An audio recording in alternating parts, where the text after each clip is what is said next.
Revolution at Point Zero by Silvia Federici. Women, Land Struggles, and Globalization in International Perspective.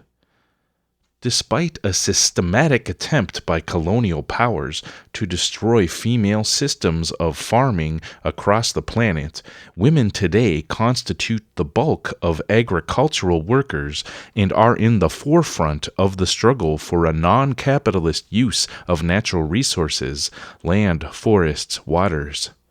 Defending subsistence agriculture, communal access to land, and opposing land expropriation, women internationally are building the way to a new, non-exploitative society, one in which the threat of famines and ecological devastation will be dispelled. How can we ever get out of poverty if we can't get a piece of land to work? If we had land to plant, we wouldn't need to get food sent to us all the way from the United States. No, we'd have our own. But as long as the government refuses to give us the land and other resources we need, we'll continue to have foreigners running our country. A quote by Elvia Alvarado. Women keep the world alive. Until recently, issues relating to land and land struggles would have failed to generate much interest among most North Americans unless they were farmers or descendants of the American Indians for whom the importance of land as the foundation of life is still paramount, culturally at least. For many land issues seem to have receded to a vanishing past. In the aftermath of massive urbanization, land no longer appeared to be the fundamental means of reproduction, and new industrial technologies claimed to provide the power, self-reliance, and creativity that people once associated with self-provisioning and small-scale farming. This has been a great loss, if only because this amnesia has created a world where the most basic questions about our existence, where our food comes from, whether it nourishes us or instead poisons our bodies, remain unanswered and often unasked. This indifference to land among urban dwellers is coming to an end, however.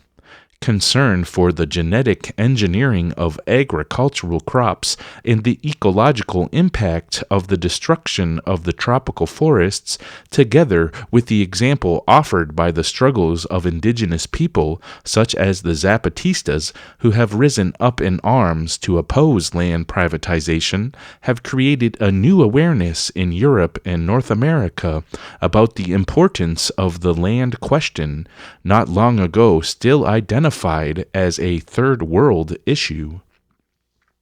As a result of this conceptual shift, it is now recognized that land is not a largely irrelevant factor of production in modern capitalism. Land is the material basis for women's subsistence work, which is the main source of food security for millions of people across the planet. Against this background, I look at the struggles that women are making worldwide, not only to reappropriate land, but to boost subsistence farming and a non-commercial use of natural resources.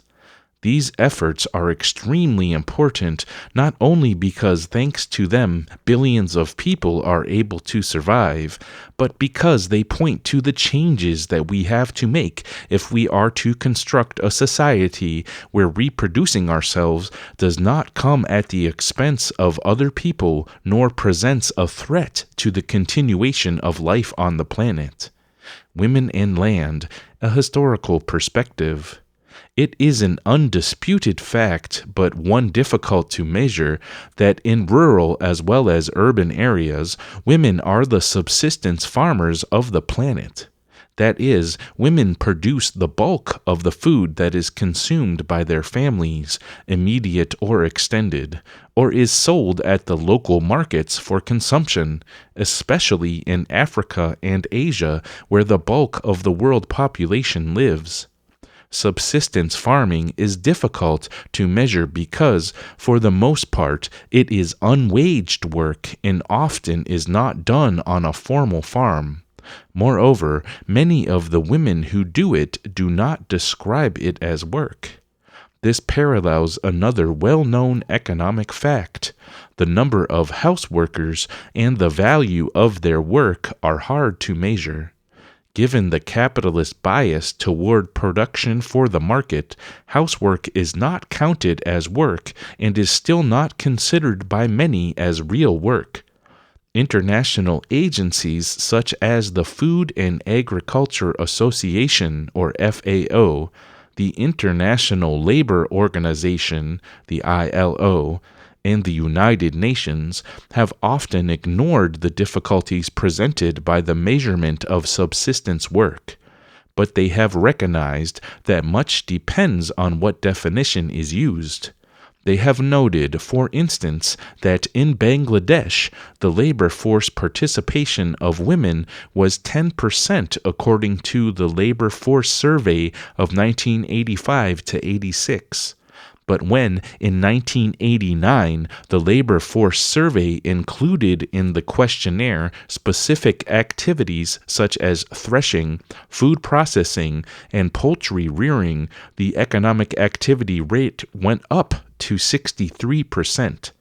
It is not easy, then, to precisely assess, on the basis of the statistics available, how many people, and women in particular, are involved in subsistence farming, but it is clear that it is a substantial number. In sub-Saharan Africa, for example, according to the Food and Agriculture Organization, women produce up to 80% of all the basic foodstuffs for household consumption and for sale. Given that the population of sub-Saharan Africa is about 750 million people, with a large percentage of them being children, this means that more than 100 million African women must be subsistence farmers. As the feminist slogan goes, women hold up more than half the sky. We should recognize that the persistence of subsistence farming is an astounding fact, considering that capitalist development has been premised on the separation of agricultural producers, women in particular, from the land. It can only be explained on the basis of a tremendous struggle women have made to resist the commercialization of agriculture. Evidence for this struggle is found throughout the history of colonization, from the Andes to Africa. In response to land expropriation by the Spaniards, assisted by local chiefs, women in Mexico and Peru in the 16th and 17th centuries ran to the mountains, rallied the population to resist the foreign invaders, and became the staunchest defenders of the old cultures and religions, which were centered on the worship of nature gods. Later in the 19th century, in Africa and Asia, women defended the traditional female farming systems from the systematic attempts that the European colonialists made to dismantle them and to redefine agricultural work as a male job. As Esther Boserup, among others, has shown with reference to West Africa, not only did colonial officers, missionaries, and later agricultural developers impose commercial crops at the expense of food production, but they excluded African women, who did most of the farming, from the study of modern farming systems and technical assistance. They invariably privileged men with regard to land assignment, even when absent from their homes. Thus, in addition to eroding women's traditional rights as participants in communal land systems and independent cultivators, colonialists and developers alike introduced new divisions between women and men. They imposed a new sexual division of labor based upon women's subordination to men, which in the colonialists' schemes included unpaid cooperation with their husbands in the cultivation of cash crops. Women, however, did not accept this deterioration in their social position without protest. In colonial Africa, whenever they feared that the government might sell their land or appropriate their crops, they revolted. Exemplary was the protest that women mounted against the colonial authorities in Kejum Keku and Kejum Ketengu, northwestern Cameroon, then under British rule, in 1958. Angered by rumors claiming that the government was going to put their land up for sale, 7,000 women repeatedly marched to Bamenda, the provincial capital at the time, and in their longest stay camped for 2 weeks outside the British colonial administrative buildings, singing loudly and making their rumbustious presence felt. In the same region, women fought against the destruction of their subsistence farms by foraging cattle owned by members of the local male elite or by nomadic Fulani, to whom the colonial authorities had granted seasonal pasturage rights, expecting to collect a herd tax. In this case, too, the women's boisterous protests defeated the plan, forcing the authorities to sanction the offending pastoralists. As Susan Diduc writes, in the protests, women perceived themselves as fighting for the survival and subsistence needs of family and kin. Their agricultural labor was and continues to be indispensable to daily food production. Kejum men also emphasize the importance of these rules in the past and present. Today, they are frequently heard to say, "Don't women suffer for farming and for carrying children for 9 months? Yes, they do good for the country."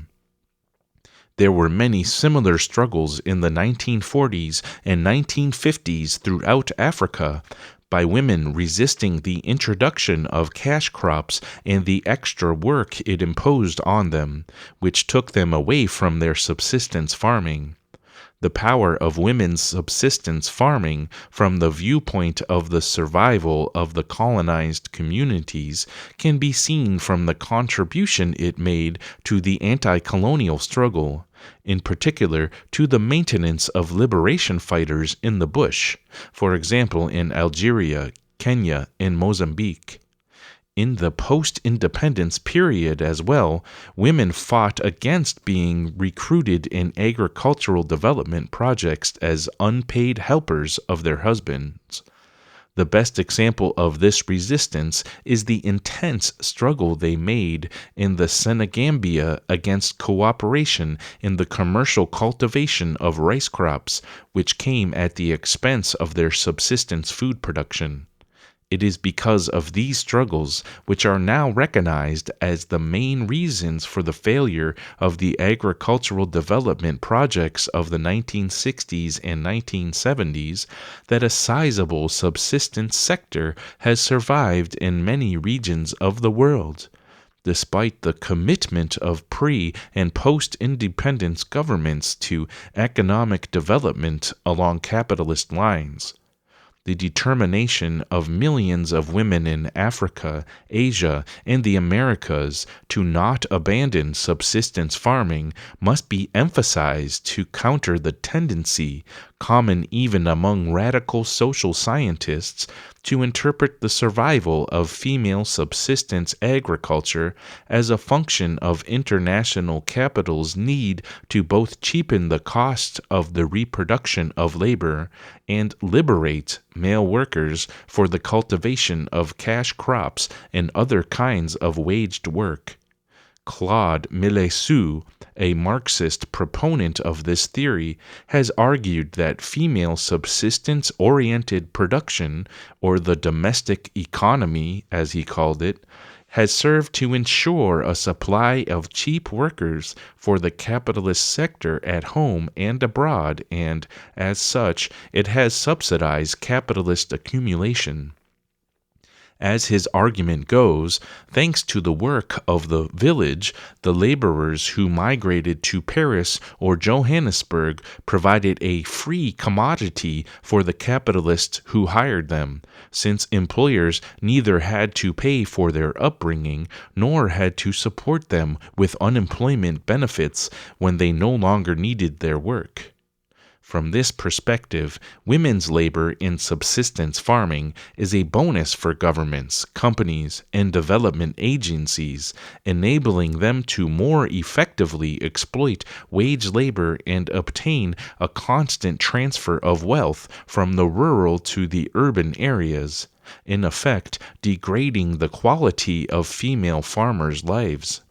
To his credit, Milassou acknowledges the efforts made by international agencies and governments to underdevelop the subsistence sector.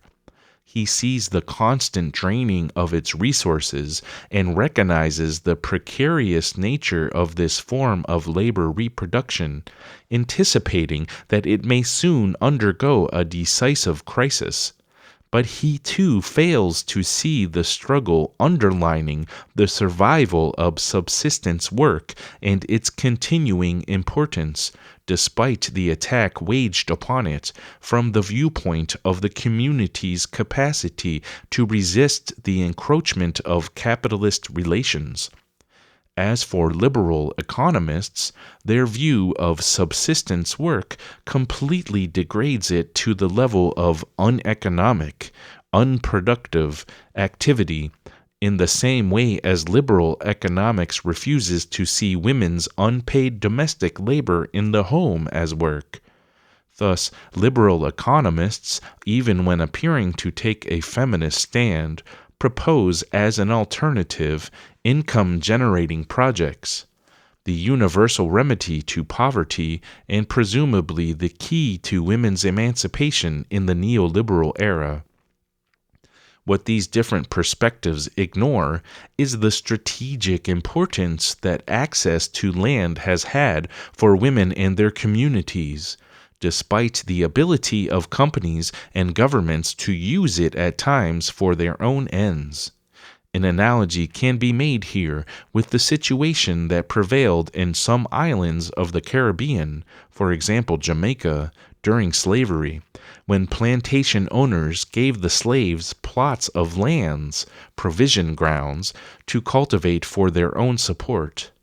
The owners took this measure to save on their food imports and reduce the cost of reproducing their workers. But this strategy had advantages for the slaves as well, giving them a higher degree of mobility and independence such that, according to some historians, even before emancipation in some islands, a proto-peasantry had formed with a remarkable degree of freedom of movement, already deriving some income from the sale of its own products.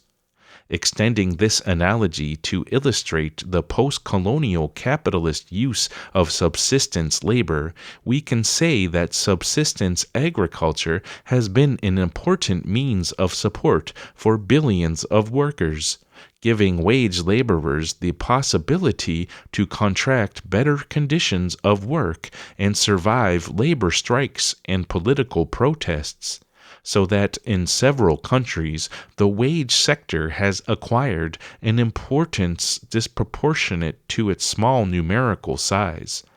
The village, a metaphor for subsistence farming in a communal setting, has also been a crucial site for women's struggle, providing a base from which to reclaim the wealth the state and capital was removing from it.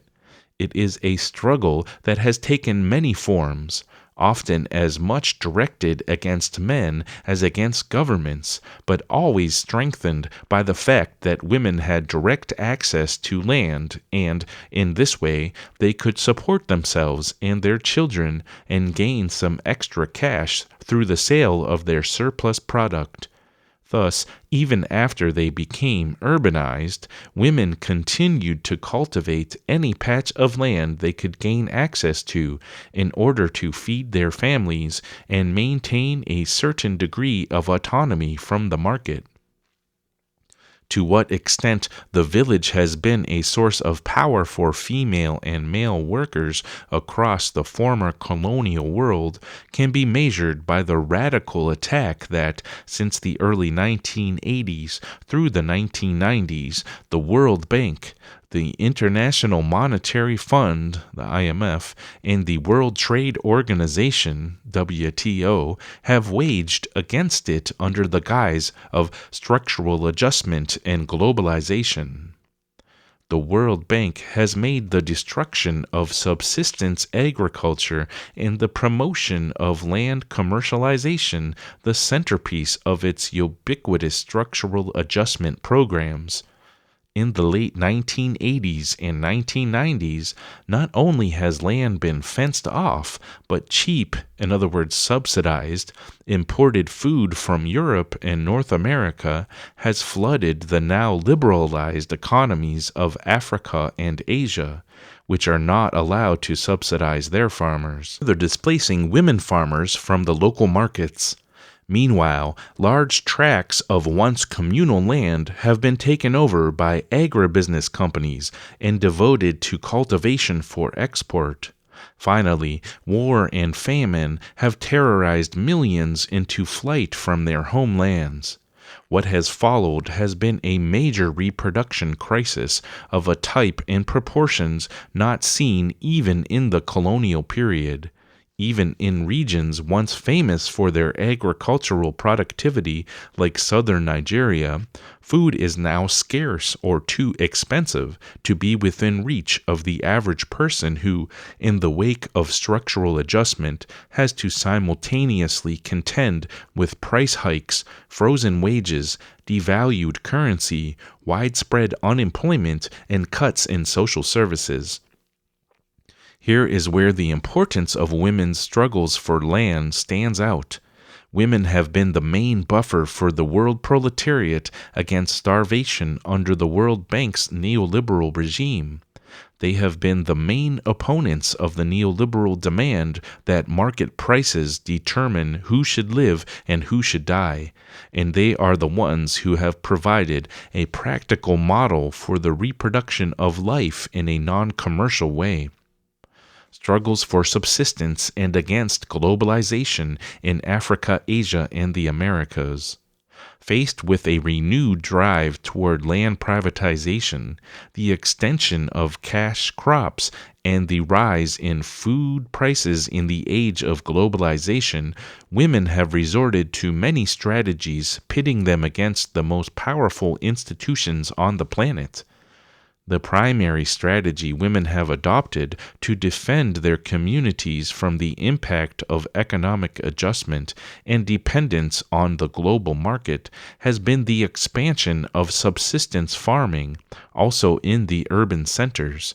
Exemplary is the case of Guinea-Bissau, where since the early 1980s, women have planted small gardens with vegetables, cassava, and fruit trees around most houses in the capital city of Bissau and other towns in time of scarcity, preferring to forfeit the earnings they might have made selling their produce in order to ensure that their families would not go without food. Africa. Krista Wiktorich notes that in the 1990s, women's subsistence farming and urban gardening, cooking pot economics, was revived in many cities, the urban farmers being mostly women from the lower class.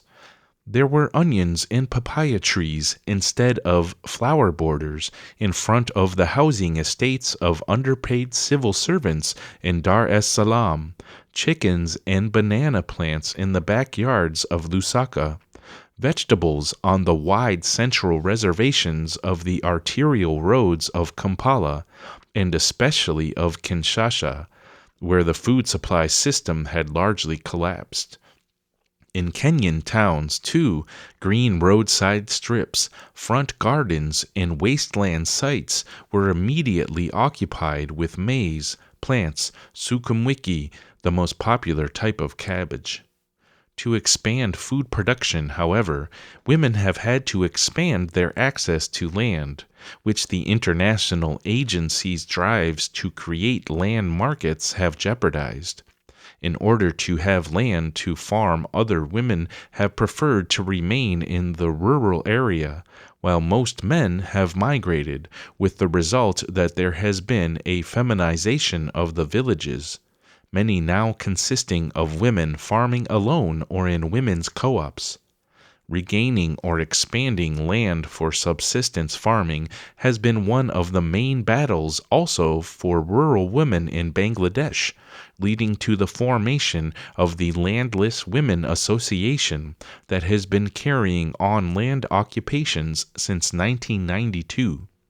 During this period, the association has managed to settle 50,000 families, often confronting landowners in pitched confrontations, according to Shamsun Nahar Khan Doli, a leader of the association to whom I owe this information. Many occupations are on chars, low-lying islands formed by soil deposits in the middle of a river. Such new lands should be allocated to landless farmers according to Bangladeshi law, but because of the growing commercial value of land, big landowners have increasingly seized them. However, women have organized to stop them, defending themselves with brooms, spears of bamboo, and even knives. They have also set up alarm systems to alert other women when boats with the landowners or their goons approach, so they can push the attackers off or stop them from landing.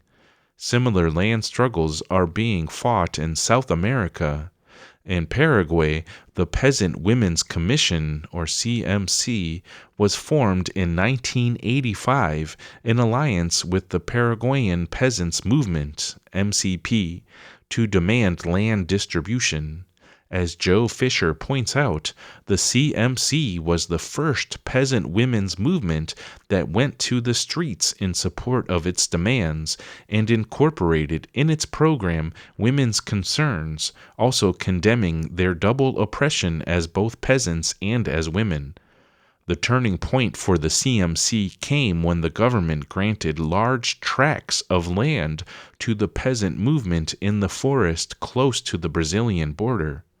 The women took these grants as an opportunity to organize a model community, joining together to collectively farm their strips of land. As Geraldina, an early founder of CMC, pointed out, "We work all the time, more now than ever before, but we've also changed the way we work. We're experimenting with communal work to see if it gives us more time for other things. It also gives us a chance to share our experiences and worries. This is a very different way of living for us. Before, we didn't even know our neighbors." Women's land struggles have included the defense of communities threatened by commercial housing projects constructed in the name of urban development. Housing has historically involved the loss of land for food production. An example of resistance to this trend is the struggle of women in the Kawala neighborhood of Kampala, Uganda, where the World Bank, in conjunction with the Kampala City Council, the KCC, in 1992 and 1993, sponsored a large housing project that would destroy much subsistence farmland around or near people's homes. Not surprisingly, it was women who most strenuously organized against it through the formation of an Abataka residence committee, eventually forcing the bank to withdraw from the project. According to one of the women leaders, while men were shying away, women were able to say anything in public meetings in front of government officials. Women were more vocal because they were directly affected. It is very hard for women to stand without any means of income. Most of these women are people who basically support their children, and without any income and food, they cannot do it. You come and take their peace and income, and they are going to fight, not because they want to, but because they have been oppressed and suppressed. Eiley Mary Tripp points out that the situation in the Kawala neighborhood is far from unique. Similar struggles have been reported from different parts of Africa and Asia, where peasant women's organizations have opposed the development of industrial zones threatening to displace them and their families and contaminate the environment. Industrial or commercial housing developments often clash with women's subsistence farming.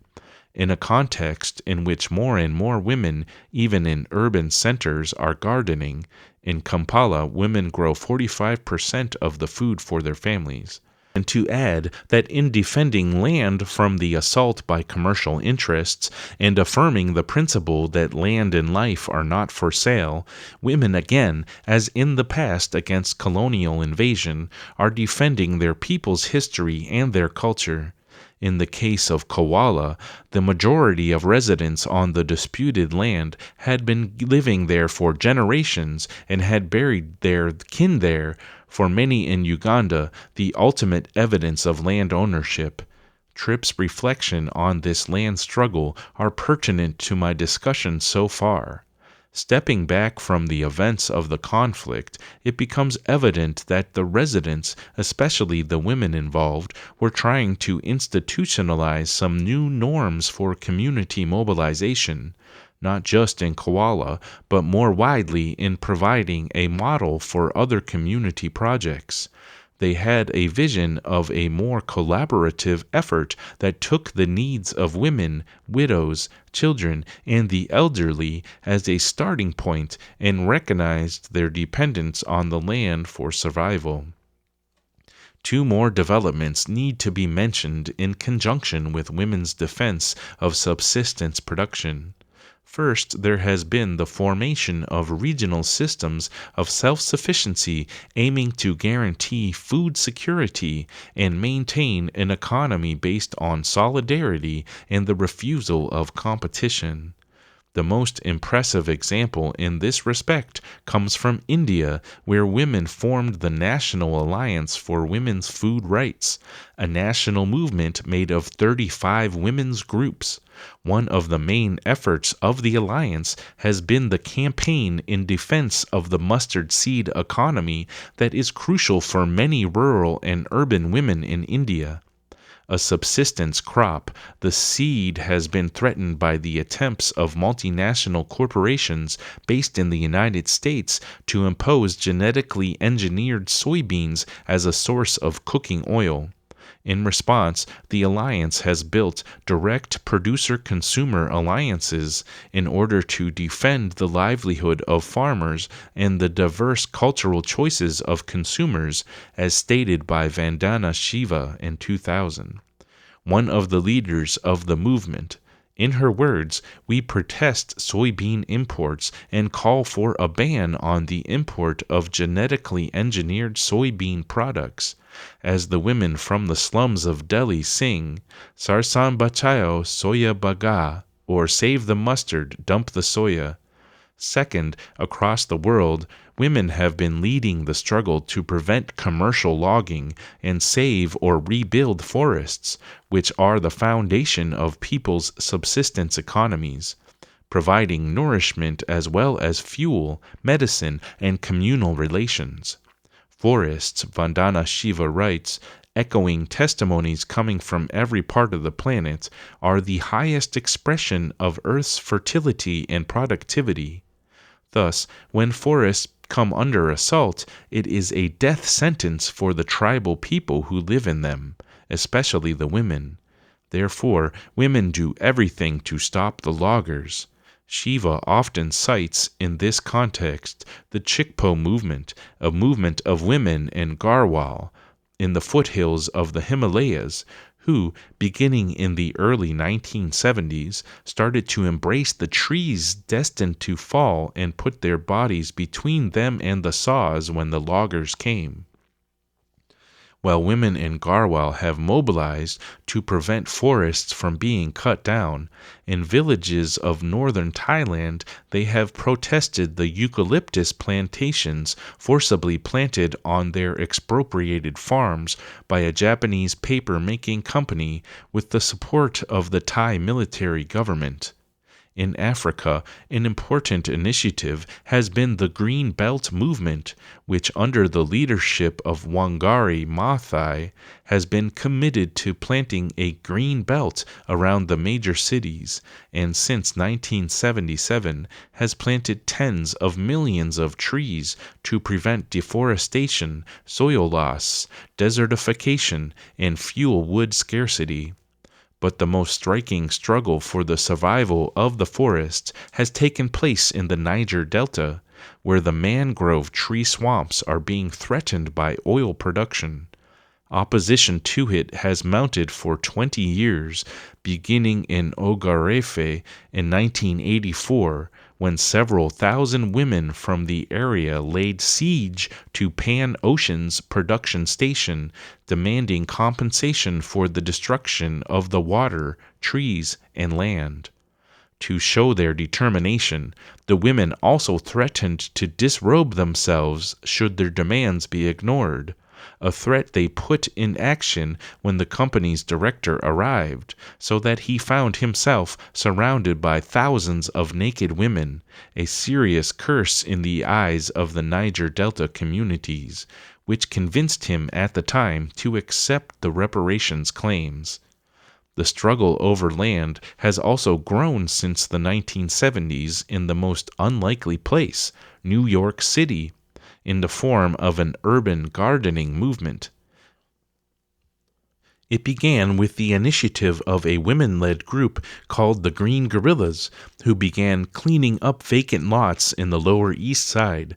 By the 1990s, 850 urban gardens had developed in the city, and dozens of community coalitions had formed, such as the Greening of Harlem Coalition, that was begun by a group of women who wanted to reconnect with the earth and give children an alternative to the streets. Now it counts more than 21 organizations and 30 garden projects. It is important to note here that the gardens have been not only a source of vegetables and flowers, but have served to promote community building and have been a stepping stone for other community struggles like squatting and homesteading. Because of this work, the gardens came under attack during Mayor Giuliani's regime, and for some years now, one of the main challenges of this movement has been stopping the bulldozers. 100 gardens have been lost to development over the last decade. More than 40 have been slated for bulldozing, and the prospect for the future seems gloomy. Since his appointment, in fact, the current mayor of New York City, Michael Bloomberg, like his predecessor, has declared war on these gardens. The importance of the struggle. As we have seen in cities across the world, at least a quarter of the inhabitants depend on food produced by women's subsistence labor. In Africa, for example, a quarter of the people living in towns say they could not survive without subsistence food production. This is confirmed by the UN Population Fund, which claims that some 200 million city dwellers are growing food, providing about 1 billion people with at least part of their food supply. When we consider that the bulk of the food subsistence producers are women, we can see why the men of Kejum, Cameroon would say, yes, women subsistence farmers do good for humanity. Thanks to them, the billions of people, rural and urban, who earn $1 or $2 a day do not go under, even in time of economic crisis. Women's subsistence production counters the trend by agribusiness to reduce cropland, one of the main causes of high food prices and starvation, while also ensuring some control over the quality of the food produced and protecting consumers against the genetic manipulation of crops and poisoning by pesticides. Subsistence production represents a safe way of farming, a crucial consideration at a time when the effects of pesticides on agricultural crops are causing high rates of mortality and disease among peasants across the world, starting with women. Thus, subsistence farming gives women an essential means of control over their health and the health and lives of their families. We can also see that subsistence production is contributing to a non-competitive, solidarity-centered mode of life that is crucial for the building of a new society. It is the seed of what Veronica Benholtz Thompson and Maria Mize call the other economy, which puts life and everything necessary to produce and maintain life on this planet at the center of economic and social activity, against the never-ending accumulation of dead money.